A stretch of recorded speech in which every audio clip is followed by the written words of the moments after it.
Орой мэндийг хүргэн үзэгчтэй ладлизээс бэлтгэн хүрэгдэх Тэнгэрийн цаг мэдээллийн хөтөлбөрийн лав гарагийн дугаар үзэгчтэнд хүрэхэд бэлэн болсон байна. Анхаарлаа хандуулна. Эхний мэдээ Дархуул аймгийн иргэдийн төлөөлөгчдийн хурлын дэргэдэх иргэний танхим болон Дархуул аймгийн засаг даргын тамгын газрынхан хамтран ухаалаг дархан аймгийн дэд хөтөлбөр дэргэдийн саналыг тусгахын сэдвт хэлэлцүүлгийг өнөөдөр Дархуул аймгийн засаг даргын тамгын газрын хурлын танхимд зохион байгууллаа. За хэлэлцүүлгийн эхэнд аймгийн засаг даргын тамгын газрын мэдээлэл технологийн албаны дарга соёл эрдэнэ ухаалаг дархан дэд хөтөлбөрийн төслийг оролцогчдод танилцуулсан юм а.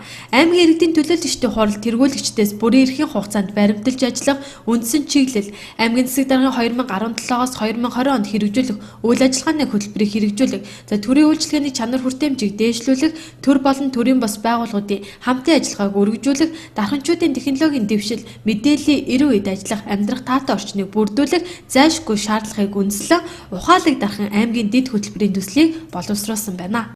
Ухаалаг дэд хөтөлбөрийн хэлэлцүүлэг иргэний танхимаар хэлэлцэж сая өндөрлөж байна.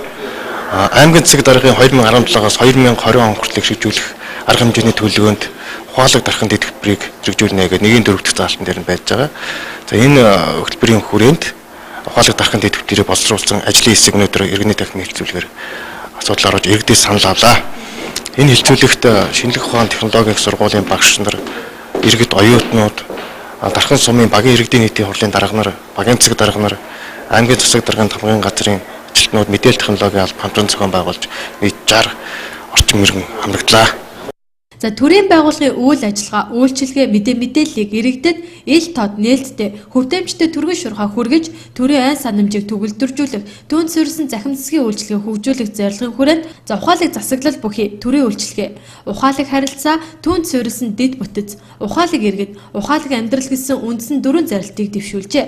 Тус хөтөлбөрийн хүрээнд төрийн үйлчилгээний нэгдсэн сүлжээ, захим үйлчилгээг сайжруулж, нээлттэй ил тод иргэд аж ахуйн нэгж, төрийн болон төрийн бас байгууллагын оролцоог хангасан засаглалын тогтолцоог бүрдүүлэх, холбогдох журмыг боловсруулж батлуулах, мэдээллийн орчин хүртээмжтэй найдвартай болгон хөгжүүлэх, за төрийн үйлчилгээг шуурхаа үзүүлэх, цогц шийдлийг хэрэгжүүлэх, мэдээллийн технологийн хэрэгцээг иргэдийн амьдралд өргөнөөр нэвтрүүлэх, иргэдийн аюултай эрүүл аюулгүй ажиллагаа амьдрах орчин нөхцөлийг хангах ухаалаг шийдлийг нэвтрүүлэхээр зорж байна.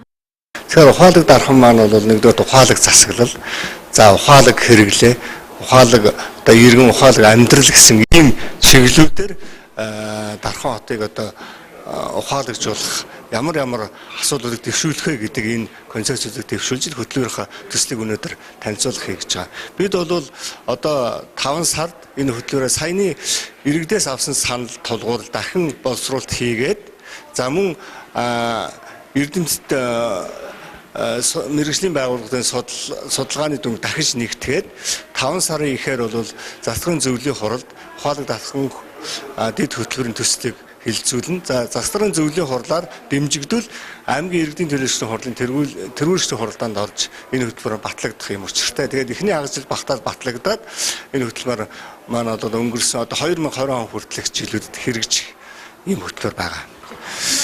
За иргэд бол ухаалаг иргэн гэдэг дээр бол маш их тогтож ярьж байна.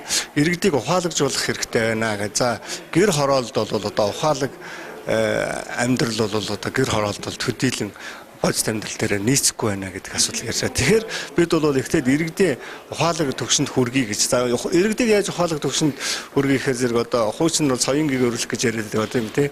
Тийм учраас сургалт сурчлагын ажлыг бол бид энэ хөтөлбөртөө нэлээд төлөхөд тусах нь. За иргэдийг ухаалагжуулах, ухаалаг амьдрал руу ойртуулах талд нь бол энэ хөтөлбөр туснаар бол тодорхой сургалт юмнууд бол хийгдэж явна. Тэгээд иргэдээ ухаалагжуулаад иргэд маань ухаалагжуулах төвшин нэмэгдээд тэгэхээр ухаалаг амьдрал руу шилжин. За ухаалаг амьдрал шилжиж гэнэ гэдэг маань хот маань ухаалаг болж байна гэсэн үг. За дээрэс нь засаглалаа ухаалаг хэлбэр шилжүүлэх үе шаттай хөтөлбөр явж байгаа учраас эдгээр ингээ хоёр талаас нь нийлээд одоо смарт сити буюу ухаалаг хот бий болох ийм чиглэлтэй юм аа. За тухайлбал ухаалаг төрийн үйлчилгээний хүрээнд төрийн байгууллагын дотоод удирдлагын цогц системийг нэвтрүүлж, төрийн үйлчилгээний тоон гарын үсэг, иргэний захин мэдээллийн систем, иргэдийн өргөдөл гомдлыг хүлэавч шийдвэрлэх, ухаалаг үйлчилгээ, боловсролын болон эрүүл мэндийн салбар захин системийг нэвтрүүлэх юм а. За иргэний танхимын хэлэлцүүлэгт оролцсон төрийн байгууллагуудын төлөөлөл мэдээлэл технологи ажилчид дархан сумын иргэдийн нийтийн хурлын дарга засаг дарганаар иргэдийн зүгээс ухаалаг дархан дэд хөтөлбөрийг дэмжиж байгаагаа илэрхийлэн саналаар хэлцгээсэн юм а. За тухайлбал дархан сумын бүх багууд тэр дундаа 1-3 дугаар багийн иргэдэд төрийн үйлчилгээний тухай мэдээллийг хүргэх лед дэлгэц байрлуулах, гэр хорооллын айл өрхөдөд интернетийг хямд үйлчилгээ нэвтрүүлэх, өрх бүрийг интернеттэй болгох, тус хөтөлбөрийн санхүүжилтийг нэмэгдүүлэх зэрэг саналуудыг гаргаж ирсэн юм а. Дараагийн мэдээлэл хүргэж байна. Ерөнхий боловсролын төгсөх ангийн сурагчид болон төгсөх курсын оюутнуудад зориулан гадаадын ихтэй сургуулиудад мэргэжлээ дээшлүүлэн тэтгэлэгтээ суралцах боломж бололцоо зөвлөгөө мэдээлэл өгөх зорилгоор Эдулайн олон улсын сургалтын компани өчигдөр Дархан хотод нээлттэй хөтөлбөр арга хэмжээгээ залуучууд чадрын их танхимд зохион байгууллаа. Эдулайн олон улсын сургалтын компани нь оюутан залуу сурагчдыг гадаадд суралцуулан өндөр чанартай боловсрол олгоход чиглэдэг бөгөөд тус компани салбар офис Америк, Канада, Австрали, Солонгос зэрэг улсуудад байрлаж тогтмол үйл ажиллагаагаа явуулдаг. Эдулайн олон улсын сургалтын компани нь Америк, Канада, Австрали, Солонгос, Япон зэрэг улс орнуудын дэлхийд хүлээн зөвшөөрөгдсөн ихтэй сургууль, коллеж, ахлах сургуулиудтай хамтран ажилладаг юм. За энэ хүрээндээ өчигдөр Дархан аймагт хөрөлцөөрж дархныхаа оюутан сурагч болоод ерөнхий боловсролын сургуулийн төгсөгчдөд зориулан өөрсдийн хөтөлбөр болоод компанийн танилцуулгыг хийлээ. Сайн байцгаана уу дарханчуудаа. Тэгээ манайх Эдулайн гэдэг боловсрол сургуулийн байгууллага байгаа. Тэгээд манай компани болохоор Австрали, Канада, Америк, Солонгос гэмээх улсууд руу хэлний бэлтгэл болон бакалавр, магистр, докторийн зэргүүдэд явуулдаг тийм сургуулийн байгууллага байгаа. Тэгээд энэ удаа юугаар онцгойлоод Хансоо гэмээх урлагийн сургуулийн оюутнууд маань ирээд тоглолтоо үнэгүй тоглолт хийнгээ мөн бас мэдээлэл зөвлөгөө хийхээр ирсэн байгаа. Тэгээд онцгойлоод юугаар Дархан хотын залуустаа зориулаад манайх 100% зуршлын хөс болон бүртгэлийн хурамжнаас хөнгөлөгдөж байгаа. Тэгээ манай бүртгэлийн хурамж бол 380 мянга төгрөг. Тэрнээс 100% хөнгөлөгдөж байгаа тэр гайхалтай бэлгийг бид энэ удаа авчирсан байгаа. Тэгээд энэхүү бэлэг маань юу гэхээр 5 сарын 10 хүртэл үргэлжилж байгаа учраас оюутан залуус маань манайх байгаа хугацаанд бүртгүүлж амжаагүй ч гэсэн дараа нь утсаар болон мэйл хаягаар мөн бас фэйсбүүкээр холбогдоод бүртгүүлэх боломжтой байгаа гэсэн боломжийг бас та бүхэнд танилцуулах даатай байна.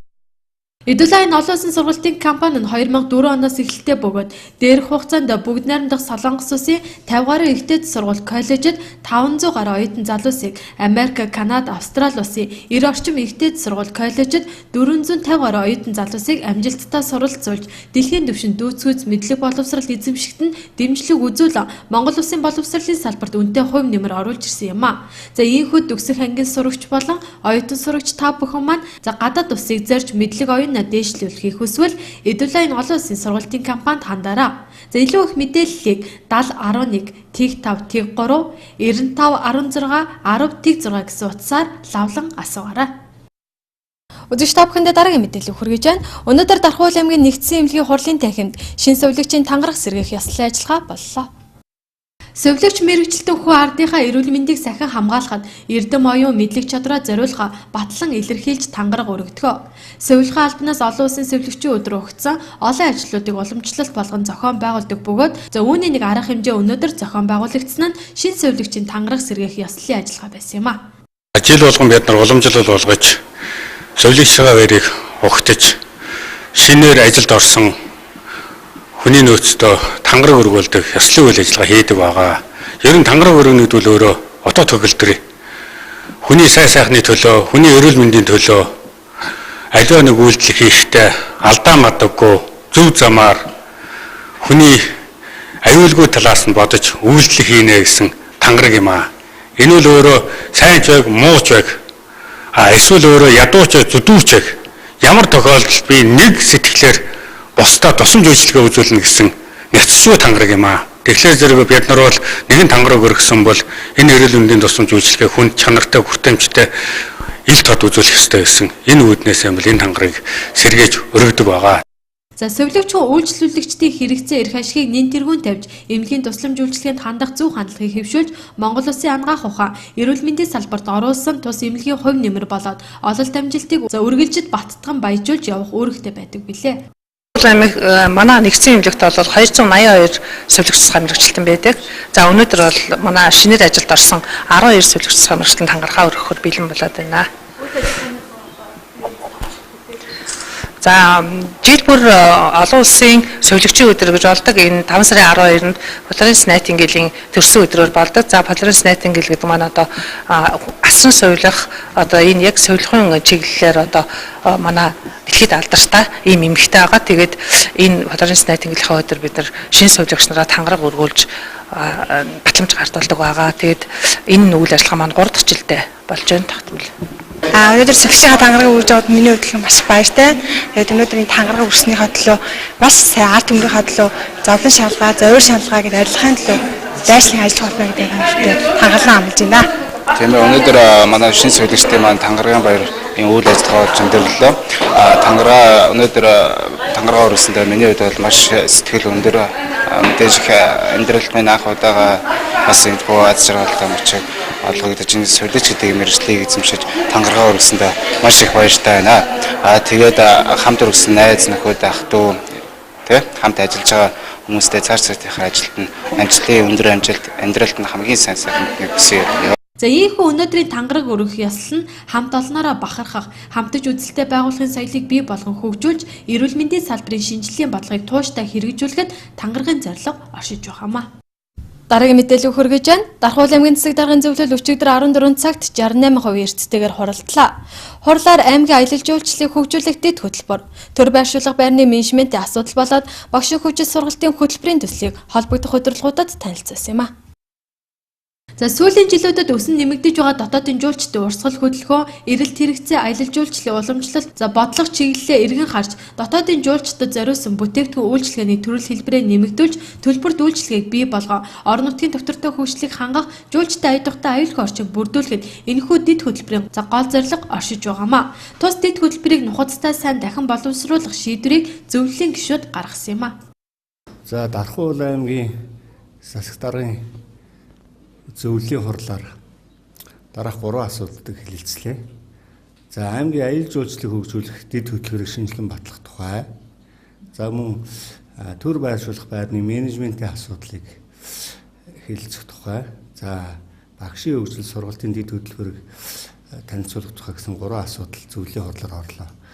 За аймгийн аялал жуулчлалыг хөгжүүлэх дэд хөтөлбөрийн тухайд 2011-ээс 2016 онд хэрэгжүүлсэн хөтөлбөрийн хэрэгжилт 70% байгаа юм байна. Тэгээд одоо шинээр дахиж шинжилж хэрэгжүүлэх хөтөлбөрийн боловсруулалтын дээр бол бас дахиж асуудал гарсан учраас бол дараагийн засаг даргын зөвлөлийн хурлал энэ дэд хөтөлбөрийг ухраасаа.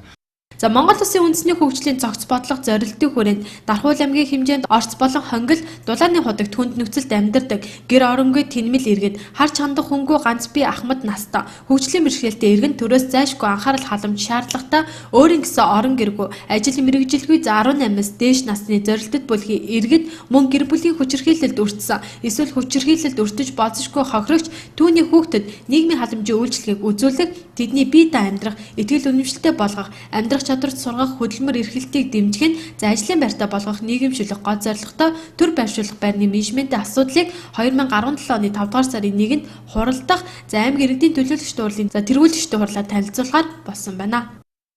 Төр байршуулах байрны менежментийн тухайд хөдөлмөр халамж үйлчлэгээний газрын харьяанд байдаг бараг байран дээр энэ төр байршуулах байрны үйл ажиллагаа явуулахаар төсөл орж ирсэн. Гэхдээ мэргэжлийн хяналтын газраас бол энэ байран дээр бол цаашдаа үйл ажиллагаа явуулах боломжгүй гэдэг дүгнэлт гарсан учраас өнөөдрийн зөвлөлийн хурлаар бол энэ байрны менежментийн асуудлыг дахиж судлаад өөр одоо шинээр ашиглалтанд орж байгаа шинэ байран дээр төрөөсийн хэлбэрээр ажлын төр байршуулах байрыг үйл ажиллагаа зохион байгуулах төслийг бол хэлэлцлээ. За засаг даргын үйл ажиллагааны хөтөлбөрт бол энэ иргэдийг төр байршуулах за төр одоо хоноглохын байрны асуудал бол туссан баг. Тэгэхээр зэрэг энэ хөтөлбөрийн хүрээнд бол энэ төслөл зайшгүй хэрэгжих шаардлагатай. Тийм учраас бол энэ асуудлыг хэлэлцээд засгийн зөвлөлийн хурлаас бол дэмжсэн байгаа. За үүнтэй холбогдуулаад төр байршуулах байрны одоо үйл ажиллагааны зардлын асуудал бол одоо төсвийн тодтол тусах асуудал яригдж байгаа юм.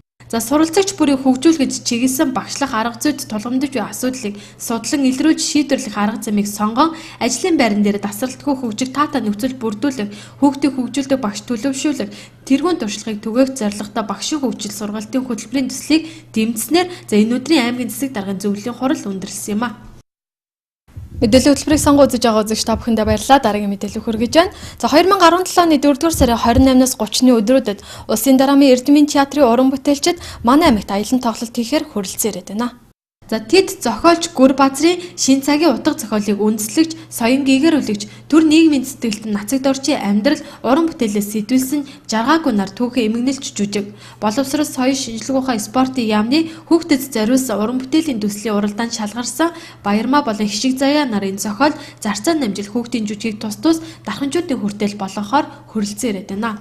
Одоо дарханчуудаа Улсын дараамын Эрдэмийн театрын ингээд хамт олон нийт бие бүрэлдэхүүний өмнөөс өнөөдрийн мэндийг хүргэж байна.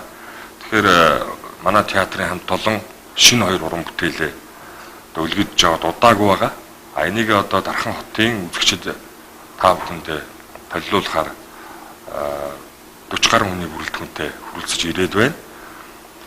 28, 29, 30-ны өдрүүдэд одоо Дарханы залуучууд театрт бид нар Нацагдорж гэдэг энэ агуух хүний тухай түүхэн жаргаагүй нар гэж нэмэлт жүжигээ толиулах гэж байна. Мөн одоо хүүхдийн уран бүтээл зарцаан намжил гэж энэ сайхан уран бүтээлүүдийг өргөн барихаар ирсэн байгаа. Тэгэхээр дарханчууд та бүхнийг бас хүүхд залуучууд та бүгдийг энэ сайхан уран бүтээлүүдийг ирж үзэж бас оюуныхаа одоо хөрөнгө оруулалтыг хийгээсэй гэж хүсэх байна.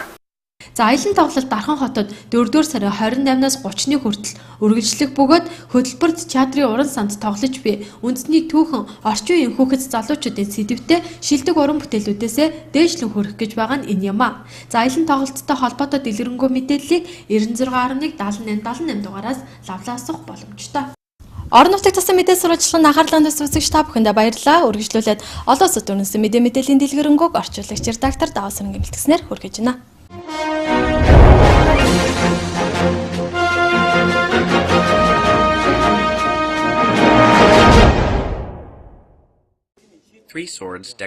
Хятадаас эртний торго нэхэх төхөөрөмж илэрчээ. Бүгд найрамдах Хятад ард улсын өмнөд хэсэгт малтлах хийж байсан эрдэмтэд 2100 жилийн настай торго нэхэх төхөөрөмжийг илрүүлжээ. Эрдэмтэд үүнийг нэгэн зартаа ойдлчин оршуулж улмаар бушинд нь торго нэхэх төхөөрөмжийг хамт болсон гэж үзэж байгаамаа. За түүнээс гадна торгоны утас байж болох зарим үлдэгдэл илэрсэн нь за эртний торгоны зам болон тухайн үеийн хүмүүс хэрхэн хувцалдаг байсныг мэдэх боломж олгож байгаамаа. Хятад Францын хамтарсан судалгааны баг торог нэхэх төхөөрөмжийг судалж байгаа юм. За одоогоос 4 жилийн өмнө олдвор илэрсэн газрын ойролцоо хусаар хийсэн нэхэмлийн төхөөрөмж олдож байсан удаатай юм а. За дахиад United энэ удаа молтогчийн тулаа. Америк нэгдсэн улсын агаарын тээврийн United Airlines за нэг бүдэрхээр 7 бүдэрэн гихч зүйл болж байна. Тус компани Лондоноос Чикаго хүрэх нислэгээр тээвэрлэн за Simon нэртэй молтогчийн туула өгсөн хэрэгт орооцолтод байна. За туула ачааны хэсэгт байсан бөгөөд Чикагод газардсны дараа өгсөн байхыг нь мэджээ. За Их Британий хэвлэлд мэдээснээр 90 см өндөртэй молтогчийн туула Америк нэгдсэн улс руу шинэ эзэн дээрээ очих гэж зорчиж байсан гинэ. За шинэ эзэн нь нэгэн алдартай юм байна. За United компани эзнээс нь уучлал гуйсан бөгөөд цаашид амьтдыг тээвэрлэхдээ за болгоомжтой байхаа амласан байна. За онгоцоор тээвэрлэж байгаа амьтад өгөх нь тийм жилбэг тохиолддоггүй байна. Америк нэгдсэн улсын тээврийн яамны мэдээгээр 2015 оны байдлаар нислэгийн үеэр 35 амьтан нас барсны за 14 нь United нислэгийн үеэр байсан гинэ. За 2015 онд нийтдээ 97156 амьтныг онгоцоор тээвэрлсэн байна. Simon нь дэлхий дээр байдаг том биетэй молтогчингийн төрөл байжээ. Их Британд Simon-ыг тижээж байсан эзэн Айнуд Эдвард Simon нислэгээс 3 цагийн өмнө шаардлагатай бүхий л үзлэгт орсон. За би энэ сайн байсан. За би туулаануудаа за дэлхийн олон орн руу илгээж байсан. Анх удаа за ийм тохиолдол боллоо хэмээн сэтгүүлчдэд ярьсан байна. 4-р сарын ихээр United компани нэгэн зорчигчоо за бүдүүлэхээр жирэн буулгаж том шүүгэн тарьсан. За энэ зорчигч нь 69 настай Аз гаралтай Дэвид Дой байсан юм а. За энэ хэрэг явдлын улмаас компани нэр хүнд ихээр унаж нэг өдрийн дотор хувьцааныхан ханш 5%-аар унсан юм а. За мөн Аз зүгийн зорчигчид тэр дундаа хятадын зорчигчид тус компаниар үйлчлүүлэхээс татгалзаад байгаамаа. Tour, there's no stopping Darius. За Их Британд уурын зүтгүүр дахин ашиглана. Британий төмөр зам 1968 оноос хойш нүүрс төлдөг уурын тэрэгний зүтгүүрийг буцаа ашиглах гэж байна. Уурын шин зүтгүүрийг саяхан туршаад Донкастер ба Ньюкаслын хоорондын замаар 161 км цаг хурдлуулжээ. Одоо туршилтынхаа дараа цахилгаан болон дизелийн зүтгүүрүүдийг хамт уурын зүтгүүрийг Их Британий төмөр замын сүлжээнд ашиглахаар болж байна. Нүүрс төлдөг уурын 663 торнадо зүтгүүр хуучин хэсэг харагдаж байгаа ч гэсэн түүний 2008 онд тусгай зураг төслөөр бүтээсэн байна. За харин дээрх зүтгүүрийг 1947 онд бүтээжээ. Харин шинэ зүтгүүр нь орчин цагийн тоног төхөөрөмжөөр бүтээгдэж аюулгүй байдлын шаардлагыг бүрэн хангасан байна. За ер нь энэ зүтгүүрийг бүтээхэд 14 жилийг зарцуулсан ч за туршилт нь сая л дуусч байна. Шинэ зүтгүүр 145 км цагийн дундаж хурдтай бөгөөд за энэ жилдээ багтан нэмэлт туршилт хийсний дараа Их Британий төмөр замын үйлчлэгэнд оруулах гинэ. Дэлхийн 2 дугаар дайны дараа ийм хэмд уурын тэрэгнүүдийг төмөр замын сүлжээнд ашигласан бөгөөд тухайд хэмнэлттэй найдвартайгаа харуулж байжээ. За гэхдээ 60-ад онуудаас тус орны төмөр зам капитал цэцэрт ороод 1966 онд за А1 маркын зүтгүүрийг ашиглалтаас гаргасан юм а. В охваченном гражданской войной Йемене. Иймэнд хүмүүнлэгийн ноцтой хямрал нүүрлээд байна. Иймэнд 2 тэрбум долларын тусламж үзүүлэхийг нэгдсэн үндэсний байгууллагаас уриалаад байна. Тус байгууллагын мэдгдснээр иймээ улсад хамгийн ноцтой хүмүүнлэгийн хямрал нүүрсэн байна. Нэгдсэн үндэсний байгууллагын ерөнхий нарийн бичгийн дарга Антонио хэлэхдээ за Женев хотно болсон нэгдсэн үндэсний байгууллагын тусламжийн асуудлаар бага хурлын үеэр үг хэлсэн байна. За тэрээр хэлэхдээ иймээ нөхөн амын 3/2-т буюу за бараг 19 сая хүнд хүмүүнлэгийн тусламж нийт шаардлагатай байгаа гэдгийг хэлсэн байна. За эдгээр хүмүүс туслахад зориулан 2.1 тэрбум доллар хандуулахыг олон улсын хамтын нийгэмлэгт уриалсан бөгөөд иймэнд 460 мянга гаруй хүүхэд хоол тэжээлийн дутагдалд орж өсөж өөхөх эрсдэл нүүрсэн гэж нэгдсэн үндэсний байгууллагынд анхааруулсан байна. За манай улс иймэнд 62 сая долларын тусламж үзүүлнэ гэж Японы парламентын гишүүн бөгөөд гадаад хэргийн дэд сайд Мотомо Такисава мэдэгдээд за иймэнд нүүрлээд буй хүмүүнлэгийн ноцтой хямралд олон улсын хамтын нийгэмлэгийн анхаарлыг хандуулахад нэгдсэн үндэсний байгууллага энэ удаагийн уулзалт тус төхөн болно хэмээн найдаж байна гэлээ. За иймэн засгийн газрын цэргүүд болон босгогчдын хооронд 2 жилийн турш мөргөлдөн үргэлжилж байгаа юм. За босгогчид нийслэл санаа хот болон тус улсын хойд нутгийг бараг бүхэлд нь эзлэн аваад байгаамаа. Тус улсад хүнсний үйлдвэрлэл болон за түгээн борлуулах ажил үндсэндээ зогсоод байгаа билээ. Детей уже сейчас страдают от тяжелого острого недоедания.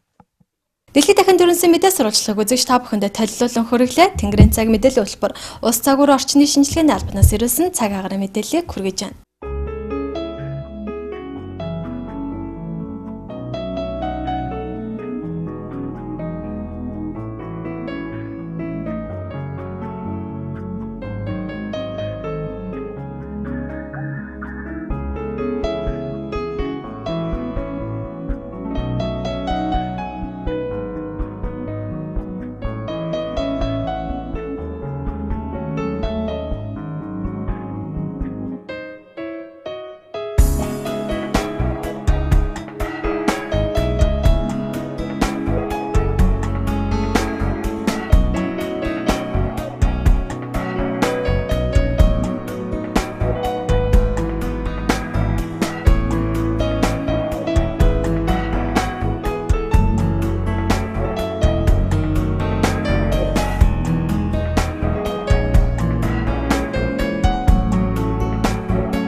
Мэдээллийн хөтөлбөрийн 5 гарагийн дугаартай хамтдаас үзэгч та бүхэндээ баярлалаа. Маргааш энэ цагта шинэлэг мэдээлэлтэй эргүүлцлаа. Баяр та үзэгчтэй.